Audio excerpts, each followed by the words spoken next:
Well, Rick, thank you so much for joining me today on the highest level. And you have a really interesting path to where you are now. And you work as a mental performance coach, an author, a flow state trainer, and we're going to touch on all these things. But I want to kind of go back to the beginning, and I want to know, how do you get started as a mental performance coach? Sure, it was my own journey as an athlete, right? I mean, I think I grew up in a very sports-minded household. I played five sports. Golf was the last one that I was introduced to when I was 12 years old. I got obsessed with golf, quit football when I was 16, and played Division I college golf at Cal State Northridge here in the Los Angeles area. And I think with that, you look at some of the basic stuff of performance, and you know this quite well, is we certainly want to look at the technical skills of someone in golf. Our golf swing and the fundamentals, and the ball goes where the club goes, and of course that is vital. And then we have equipment, right? We got to buy the latest driver and all the fun stuff that comes with golf because we think that's going to help us perform. And then I went into fitness. I go, oh, I'm going to get stronger. I was one of the first players on our team to go to the gym, right? And this is a long time ago. Yet there was always this nagging, and literally a thought that was like, wait, there's got to be something else, because I'm not performing at the level I think I should with all the time I'm putting in. And I was very, very average D1 player, but I thought I was technically very sound, physically very ready to play at a high level, but I never materialized. So going down a mental game was all selfish to begin with. I was trying to figure out my own interferences, my own issues, and challenges. And so that's what sparked it. And then when I became a member of the PGA and taught, we'll just say, golf swing, right? I was a golf swing coach. As I saw these players who in a lesson were much better. They're hitting the ball much better. And then they'd come back 2 weeks for another lesson and say, Rick, still shot the same score. And I'm like, wait a second, you just hit the ball great in front of me. We did everything. They go, I know. But when I got on the course, I did this.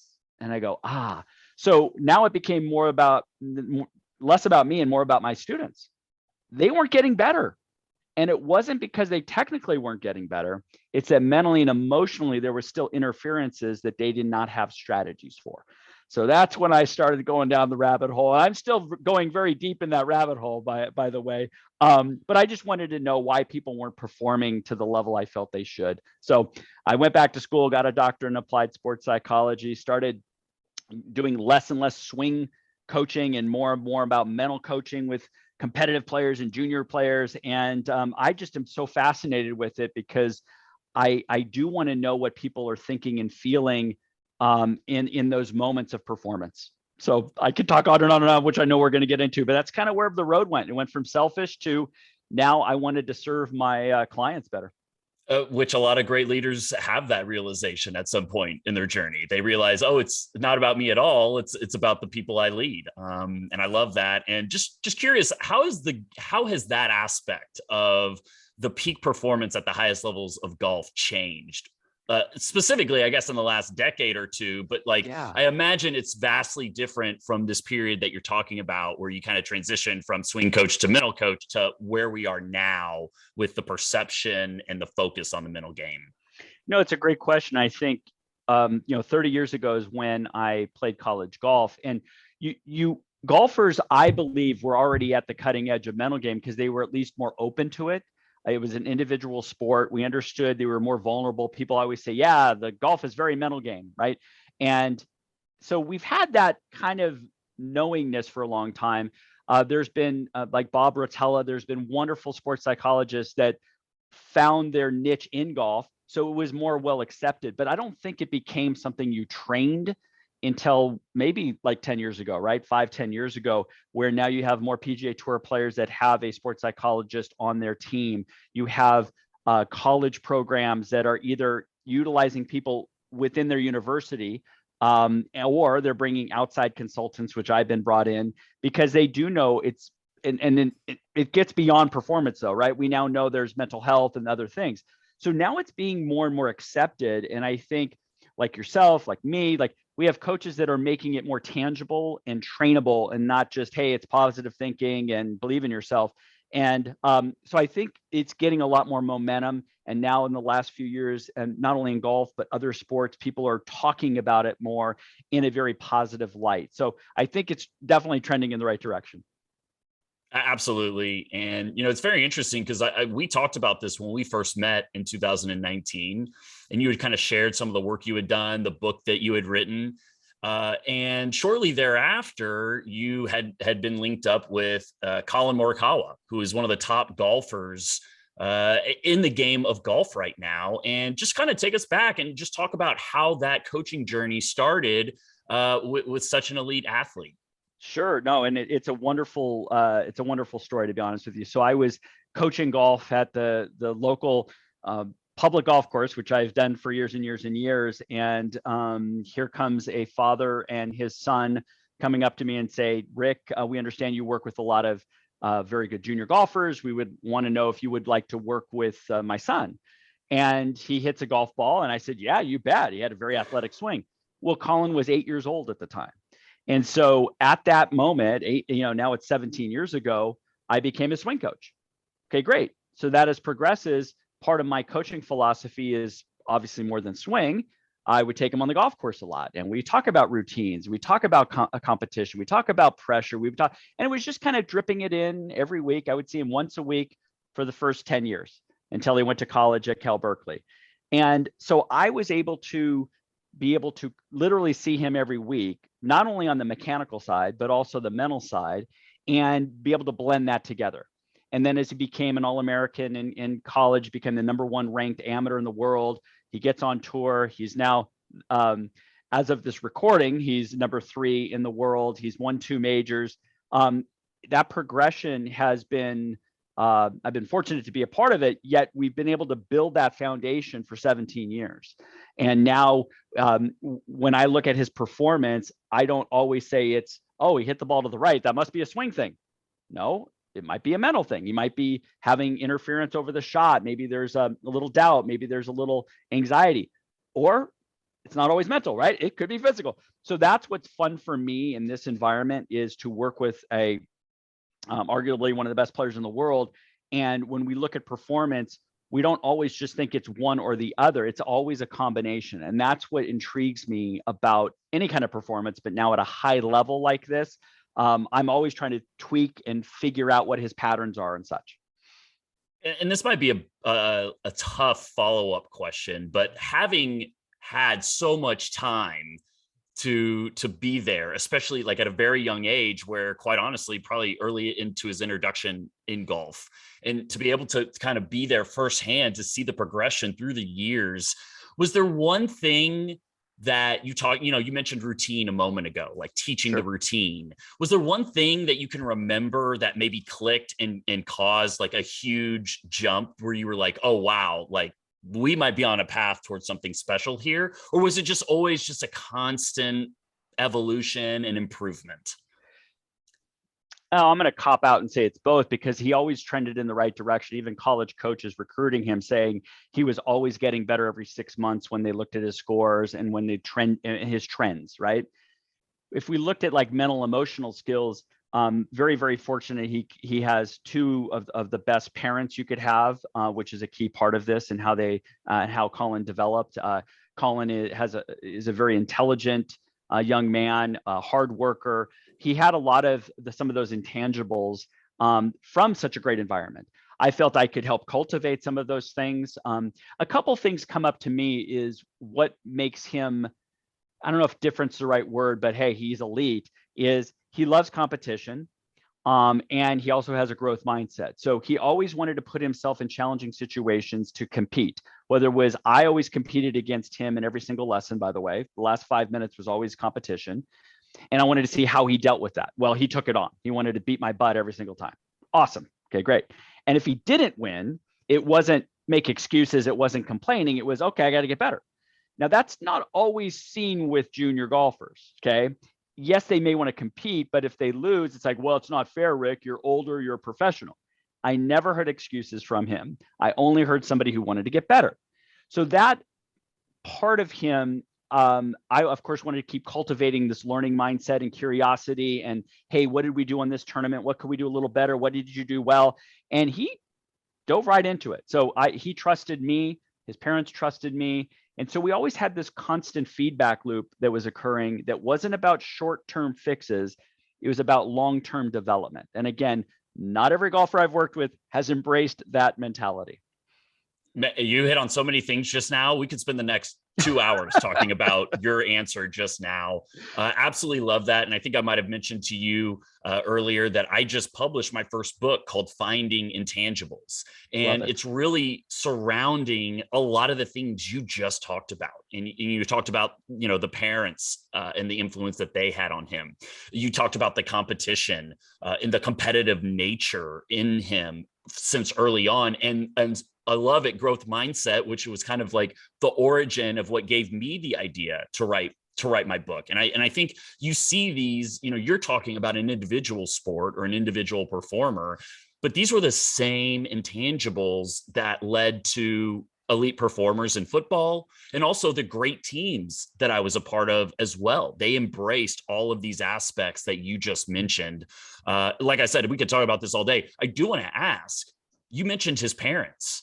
And you don't have to get too deep into specifics, but what was that influence like? Were they just kind of hands off and allowing him to be on his own journey? Were they holding him to high standards? Were they just very supportive? Describe their influence on him. Yeah, it is impressive because it was a little bit of both, of where they supported him. They saw how passionate and how much he loved the sport. So they were going to do everything they could to support that, right? Yet what I remember talking to his father, Blaine, who showed up to every single golf lesson. Now, a lot of your listeners would say, oh my gosh, the golf didn't say a word. He asked questions. He said, oh, Rick, what do you mean by that? Oh, okay, great. Because he wanted to remind Colin when they did go practice, oh yeah, remember Coach Rick said this. He never debated me. He never said, oh my gosh, Colin didn't break 80. What happened? And get into results. He saw where we were going. He trusted me in that.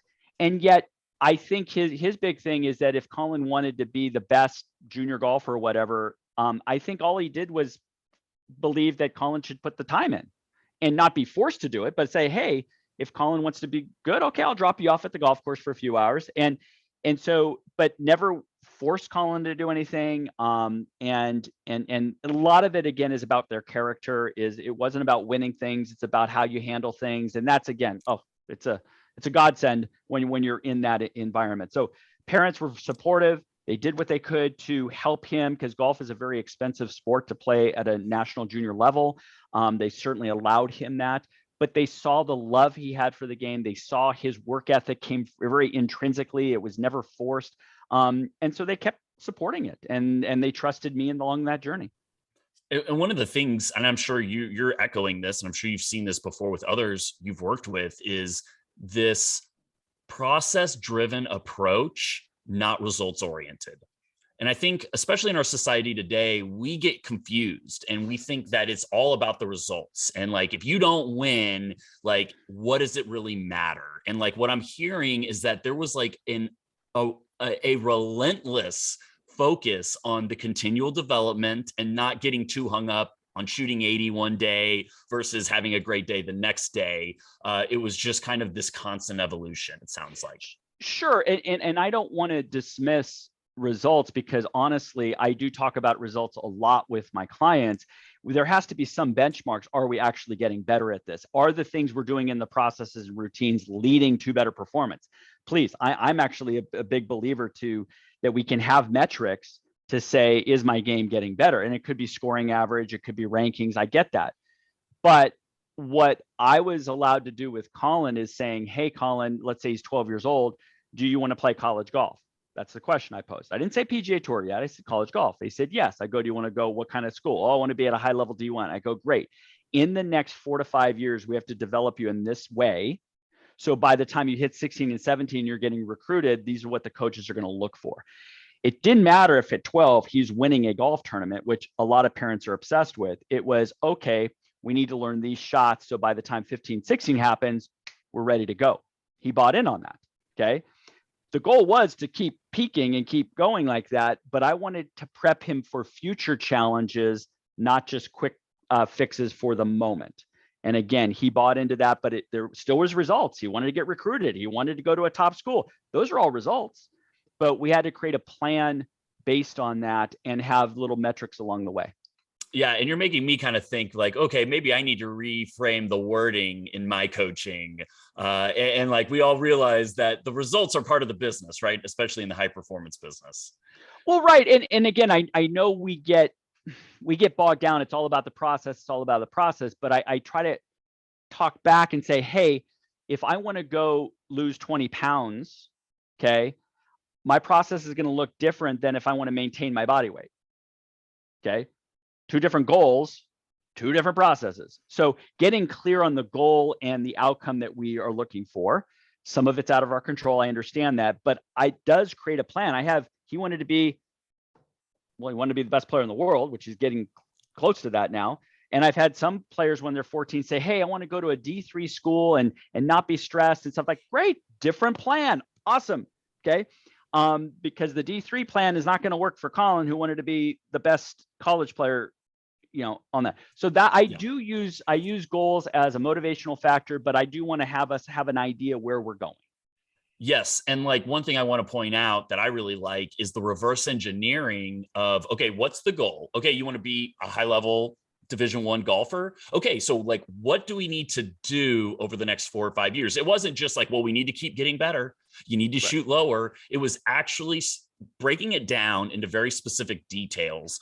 And this is one of the things I've seen in my own coaching, where I reflect back on teams that didn't quite reach their potential. It was coaches that were like, hey, we need to develop a road mentality, or, hey, we need to win these close games. Okay, that's great. That sounds great. But what does that actually mean? And I think, what you just said kind of connects the two. Like, these are the actual habits and areas to improve to become what we desire to become. No, exactly. And just a quick story along those lines is that Colin was already trending in the right direction when he was a 16-year-old, and he was a nationally ranked junior, yet he still wasn't at the level we wanted him to get to for D1, right? And one quick story, he comes back from a junior tournament in Florida and posts one of his worst scores ever. And yet he comes to me without saying, oh my gosh, I don't know why I shot whatever it was. Hey, Rick, we still have to work on flighting our irons because the winds affected my ball flight too much. We got to still work on that. I'm like, wow, I'm not hearing excuses. I'm hearing ownership and accountability for their performance. And he still knows that we have some work to do. I'm like, holy smokes, this is awesome, right? So he knew that we certainly wanted to work on iron play and stuff like that, but it was exposed in that setting in Florida because it happened to be at a very challenging golf course that has a lot of wind. So those are the things that we were always looking at. Is we have these tournaments, which are outcomes, not just the score, but how it happened is a way for us to have that feedback loop that, again, I believe is crucial for improvement of performance. Yeah, really, really cool insight. And before we kind of move on to the flow states, I do want to ask, we're sitting here, we're a week before the Masters, the biggest golf tournament of the year. And just want to hear kind of like the preparation. Oh, look at that. Yeah. This is the biggest tournament of the year. And I just want to know, obviously there's like a 2-week prep leading up to it. Does the preparation routine change for a tournament this big? Just kind of talk about how things change, or maybe how things stay the same for the biggest tournaments of the year. Yeah. So the answer is both. Is when we show up, which we will show up Sunday night and fly into Augusta, showing up on Monday, Tuesday, Wednesday will be almost identical to any other tour event. Okay. We as a team have refined his Monday through Sunday routines. It's worked fairly well. And will there be tweaks at Augusta? Yes. For instance, Wednesday is the par 3 contest. They haven't had it the last 2 years because of COVID. That will change his Wednesday prep. Okay. Other than that, we're probably going to do the same things. It's like I said, it's worked before. Now, with that being said, he just did have a week off And I would just came back from Las Vegas and spent a day with him to, we call it prep for the Masters, but it's a good check-in time for us to say, okay, here's the first 3 months of the season. What do we have to tweak? Here's some of the things we're going to need at Augusta. We're going to need to hit a draw off number 10, drawing off number 13. We're going to have some big sloping greens. So we are prepping for that. But once we get on site, Monday, Tuesday, Wednesday looks very, very similar to any other PGA Tour event. We want to manage our energy. We certainly want to know the golf course. But we don't really work on technique during the week. Got it. This is similar in football. We used to call it 6 days to Sunday. And it was basically our pregame routine, our pre-week routine. And I kind of asked that, and maybe I kind of knew the answer, but I think a lot of the elite performers and elite teams, they have a very consistent approach. And the bigger the game, the more they lean into that routine.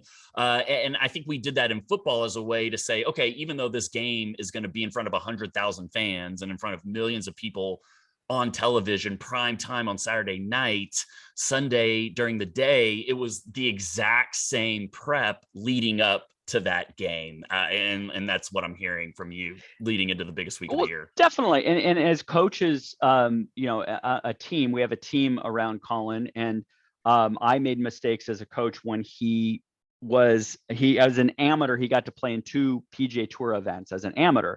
And we got so excited that at the end of the week, he was so darn tired because we over prepared and so we've made mistakes. Don't get me wrong. And then he's now won 6 times worldwide, and we're looking at what are those threads, and a lot of it's energy management. A lot of it is not doing technical stuff. A lot of it, and his caddy JJ has been awesome because it helps our learning curve as far as golf courses, because he has an experienced caddy. And so we've learned, but we feel like you just mentioned is that if you can count on what you're going to do Monday, Tuesday, Wednesday, and you have plenty of energy showing up Thursday for your first round, we've done a lot already. I think you're exactly right. You lean into that as a way to deal with whatever. If some people say, oh my gosh, it's pressure, it's such an important event. Colin wants to win every single week. So it's not trying to put one thing as more important than the other, because I think that already shifts your mindset. Yeah, totally understandable. And it makes sense, even in other sports. And we talked about coaching flow states. And this is something that you've mentioned to me even early on in our friendship. And just want to start with, like, where did that passion come from? Because that was not something I'd ever heard from football. And I just want to know kind of where this originated for you. Yeah, sure. It was when I was going down my own road of being a professional golfer. I read enough kind of mental game books and stuff, and the word still wasn't out there yet. So, but I was intrigued with, back then called the zone, right? I'm playing in the zone, and I go, oh wow, this is pretty cool. And then I took my first class in sports psychology, and I remember a very basic exercise. On one sheet of paper, write out the best athletic experience. So for me, it was golf, best golf experience, and then flip it over, the worst golf experience, right? And the professor was asking kind of, is there anything you notice off of that? And what I noticed real quickly was, not at one point did I say my swing was good or my swing was bad.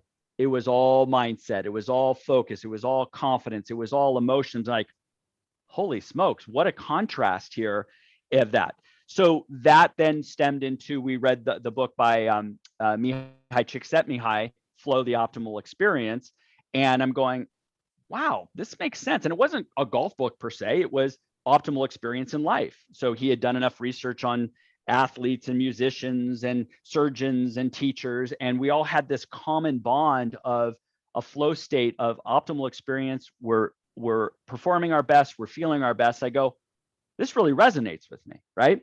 And so you study that a little bit, and then it comes full circle where now flow is a more utilized term than zone, because in research, a flow state has a certain brainwave activity, it has a certain heart rate variability, it has certain neurochemicals. And that's what then jumped me back in, is that, and I'm assuming you have had the same struggle with the mental game, is how do you make it tangible, measurable, trainable? And so with the flow states, we now know, we can measure it now. Oh, wow, that's cool. This actually is a state that is researched. It has these neurochemical markers. It has this brainwave. Okay, cool. That's at least, okay, we can measure it. Now trainable, okay, now that's still being worked on, but there are certain cues and triggers that could help somebody focus in the present moment, for instance, which is a key element of flow. So then I went diving really deep into this. Was fortunate to do a coaching certification through a gentleman by the Stephen Kotler, who has a company called Flow Research Collective. I learned so much from that. And again, his idea was that flow starts physiologically, and then we can reverse engineer back to psychology. I came from the standpoint of, oh, everything's psychological. But it was interesting now putting the two together. It really helped me understand the performer that was in front of me. Because if I just thought it was just psychology, I bumped into a few obstacles. But if I could look at it from the opposite way too, I think I had a much fuller picture. So now you fast forward, and I started a company called Flow Code Golf Academy. And we know that there's ways for a golfer to slip into a flow state, maintain it, have strategies when there's interference to get them closer to it. I'm not saying 100% of the time people are playing in a flow state. One of my goals is, how do I up level their default though? Like if somebody is not in a flow state, I still would want their default stage to be a very, very high level. I see too much extreme. I see some people, oh yeah, Eric, I'm in the flow, and then they're in like 50%. To me, that's too drastic of a change. So I of course want somebody in a flow state, but if they default under stress or pressure, they're still at 90%, let's say. So that's how I view things. I view things from a positive psychology way of that there's greatness within all of us. And there's ingredients. We've done it before. We can do it again. My background is not a clinical psychologist, so I'm not looking at it from an abnormal standpoint. I'm looking at it from a positive psychology standpoint. So I could keep chattering all along, but that's kind of where I've been going with that road. Well, let's touch on something that you've mentioned to me before, which is flow follows focus. And I know we've talked about how distracted people are. And obviously elite athletes are not immune to this. Like they're probably more subjected to it than the normal person. So just want to hear from you, like maybe dealing with Colin or anybody else that you work with, like, do you kind of prescribe to like maybe remove yourself from the internet as a way to maybe kind of put yourself in a better position to achieve these flow states, or just kind of talk about your flow follows focus philosophy? Well, to answer the quick thing about internet, yeah, we should all be off of it, not on social media, okay. But that's a whole other discussion. But yeah, I mean, what I pay attention to, my energy goes to, correct? And you know this. And I think when you're coaching quarterbacks or something, it happens so quickly that you rely on their training and their awareness, and then they can boom, boom, boom, boom. Golf is a very slow moving, and there's potentially more opportunities for interference to come in. Okay. So flow follows focus is my attention in this moment on something that's relevant for my performance. So golf, we have pre-shot routines, and I want somebody to use their eyes, ask questions, and use their breathing as ways to refocus. So my eyes, where my eyes look at, I'm now paying attention to it. So I can pay attention to the flag in the distance, or I can look at the water on the right and look at that. I'm putting energy to that. My attention is now shifted based on my eyes. So I work on eyes and visualizations and stuff like that. My favorite one is just asking present-based questions. So for instance, if I have somebody that I'm coaching and I notice they're a little distracted, it could be for various reasons, I go, tell me how the lie of this ball is going to affect the shot. Well, that question, they go, what? Okay, the ball's sitting up, it's ball below my feet. I go, how is that going to, well, the ball's going to go low. Now they're in the present moment based on a question, which is part of self-talk. They're redirected their attention. If I say, where could this ball go? Well, it could go here, here, here, here. I mean, it could go all over the place, right? What's a good shot look like here? Well, Rick, I'm going to aim at that palm tree 15 feet left of the hole. I'm going to hit a cut. It's going to land at 152. The question poses their attention to be funneled in a certain spot. Okay. What I pay attention to could trigger an emotional response. I could look at the water, that could trigger fear and anxiety. I could look at the flag, it could be excitement, right?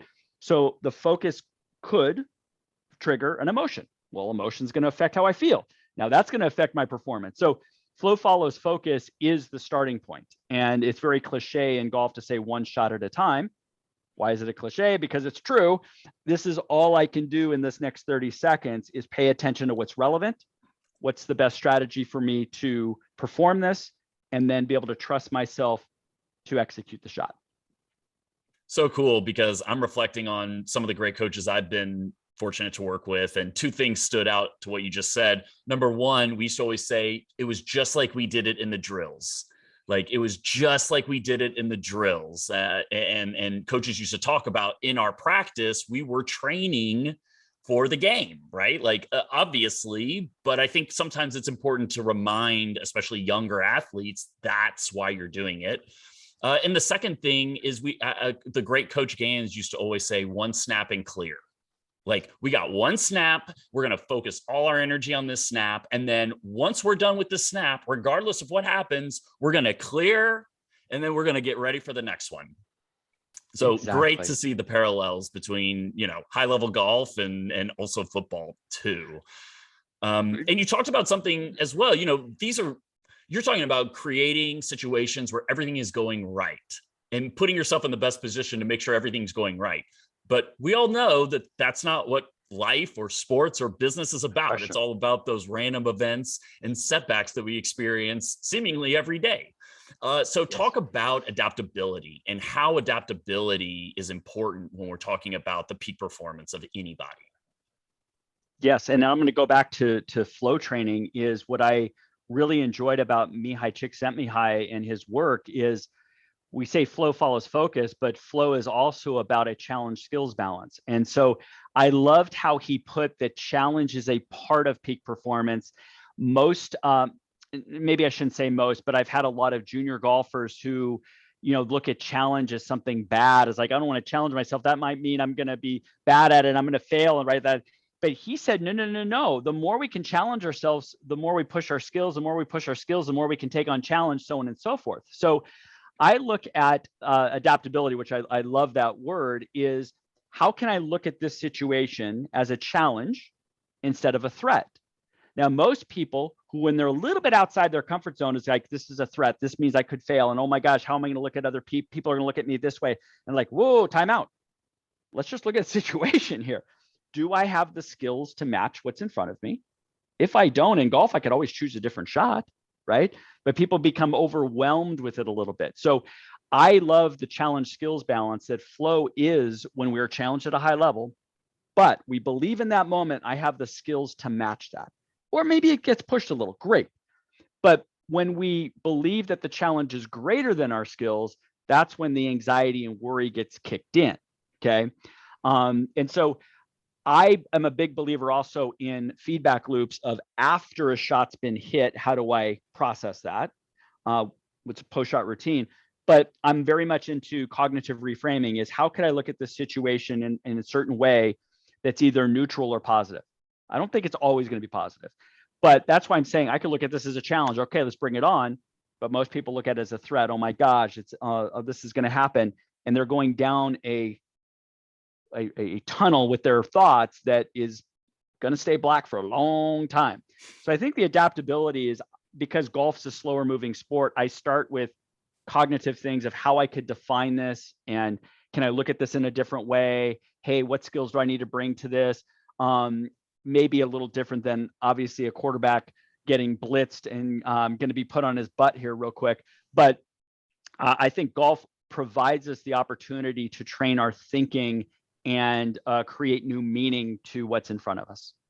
Yeah, and you hit on some things there that, I wrote about in my book because it's specific around understanding the growth mindset of an individual. Like, do they welcome the challenges? Like, do they look at competing against the best as like an awesome opportunity to show what they're all about and show who they are? Or do they look at it as like, oh, I'm about to be found out? Like I've had a history of pure success, and this is exactly a bad thing for me because I have a chance to lose. And this leads right into my next question. And I wanted to know, when we talk about mindset and peak performance, do we mean growth mindset or does it mean something different?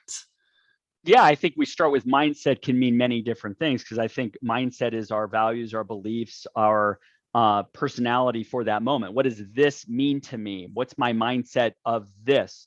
Me playing golf, I have a different mindset than me playing ping pong, right? My mindset would be different because one, I want to still compete and do well, and ping pong is, let's just have some fun.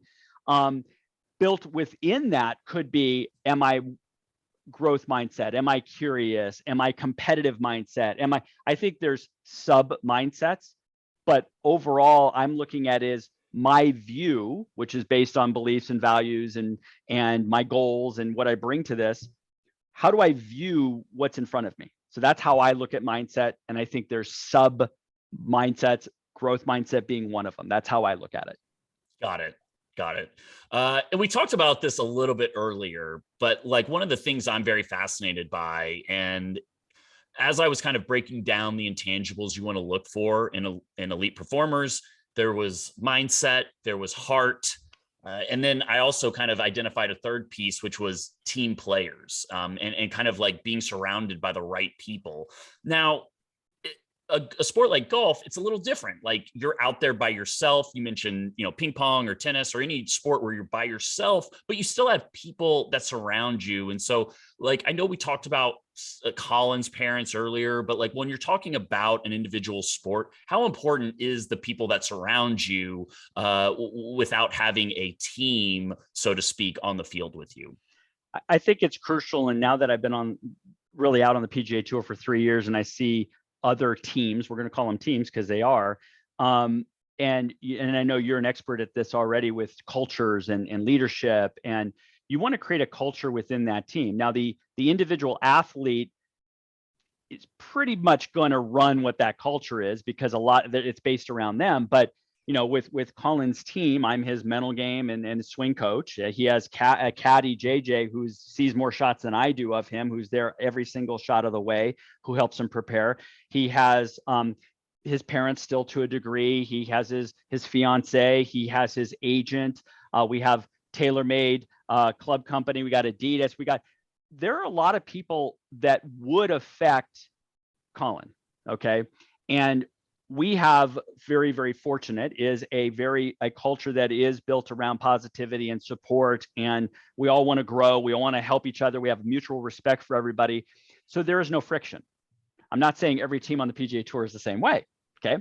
Some players you add nutritionists. I mean, we do have fitness trainers, UGP, which is a great company, helps Colin with that. But you have nutritionists, and you have putting coaches, and you have this. I mean, you sometimes get teams, and I'm not exaggerating, that are 10, 11 people.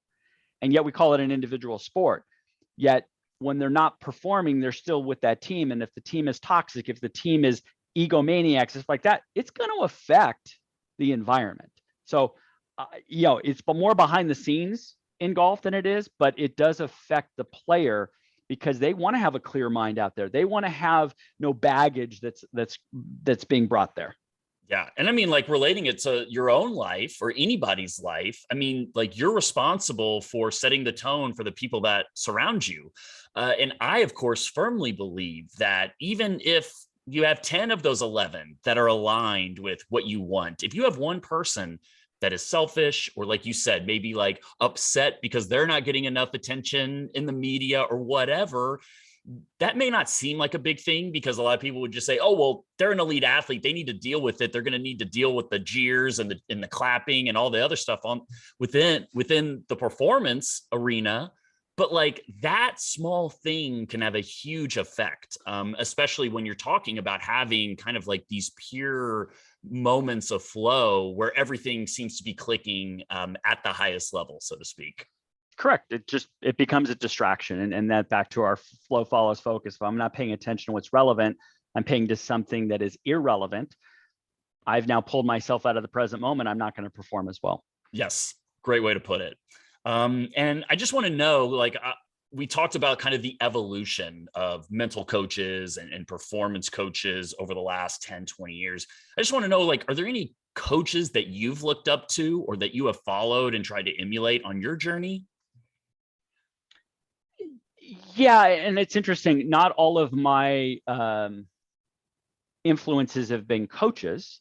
They've been maybe different, if like a Tony Robbins, for instance, was very influential to me in my early 20s, right? Here's somebody who wrote what I believe is a great book, Unlimited Power. I saw him speak in person. I was his passion, his speak. So that set the tone for me to like, wow, this guy is a wonderful speaker. He's obviously had success working with all types of peak performers.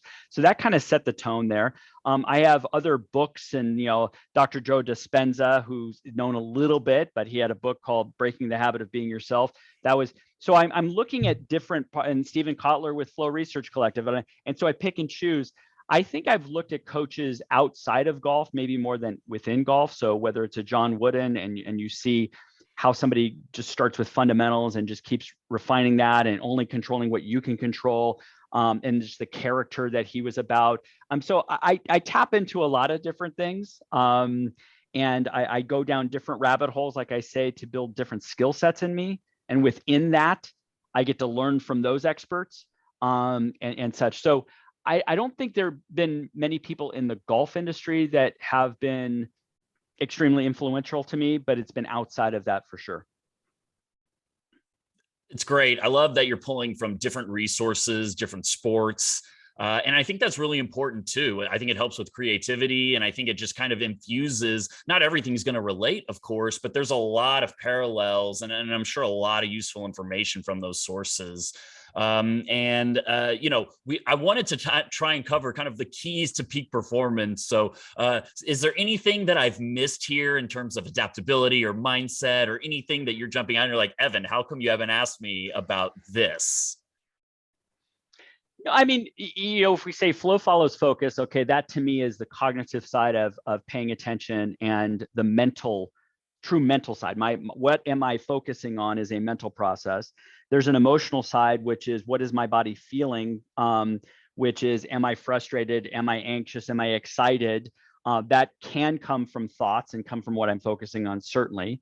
And then there's the physiological response of, okay, in golf, it's a fine motor skill, especially putting in short game, my grip pressure, my tension in my body, right?